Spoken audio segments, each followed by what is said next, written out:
বিশ্বনবী ফাতেমারে বললেন, ফাতেমা, আলী কোথায়?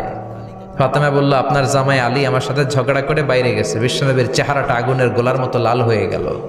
বিশ্বনবী ডেকে বললেন, ফাতেমা, তুমি বিশ্বনবীর মেয়ে হতে পারো, কিন্তু আলী তোমার স্বামী। আলী যদি তোমার উপর নাখোশ থাকে, জান্নাতের দরজা তোমার জন্য খুলবে না। কোথায় গেছে আলী, কোথায়?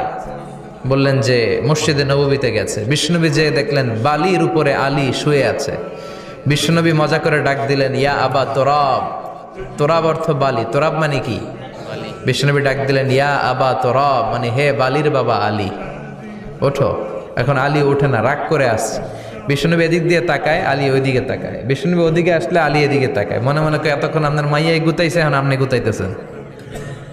বিশ্বনবী যাই বললো, আলী রাগ করো না, ওঠো, তুমি আমার চাচাতো ভাই, আমার ঘরেই তো তুমি মানুষ হয়েছো। ঘাপটি মেরে হাতটা ধরে টান দিলেন। সাইয়েদনা আলী উঠতে বাধ্য হলেন। বিশ্বনবী কারো হাত ধরে টান দিলে ওই লোক বসে থাকতে পারে? উঠে গেলেন, ঘরে নিয়ে আসলেন। নিয়ে এসে বিশ্বনবী খাটের মাঝখানে শুইলেন। ডান দিকে শোয়ালেন আলীকে, বাম দিকে শোয়ালেন ফাতেমাকে। এবার মেয়ের জামাইকে আর মেয়েকে বুঝাতে লাগলেন, নসিহত করতে লাগলেন, গল্প শোনাতে লাগলেন। কি রোমান্টিক শ্বশুর! এরকম রোমান্টিক শ্বশুর পৃথিবীতে দ্বিতীয়টা খুঁজে পাওয়া যাবে? সুবহানাল্লাহ পড়েন। বিশ্বনবীর কাজই ছিল ঝগড়া লাগলে এরকম মিলায়া দেওয়া। কি করা? মিলায়া দিবেন। সমাজে অনেকে আছে ঝগড়া লাগলে আরো লাগায়া দেয়, আছে না নাই? আগুন লাগলে কি দিয়ে নিবান? পানি ডালতে হয়, অনেকে তেল ডালে। কি ডালে? তো আগুন আরো জ্বলে ওঠে।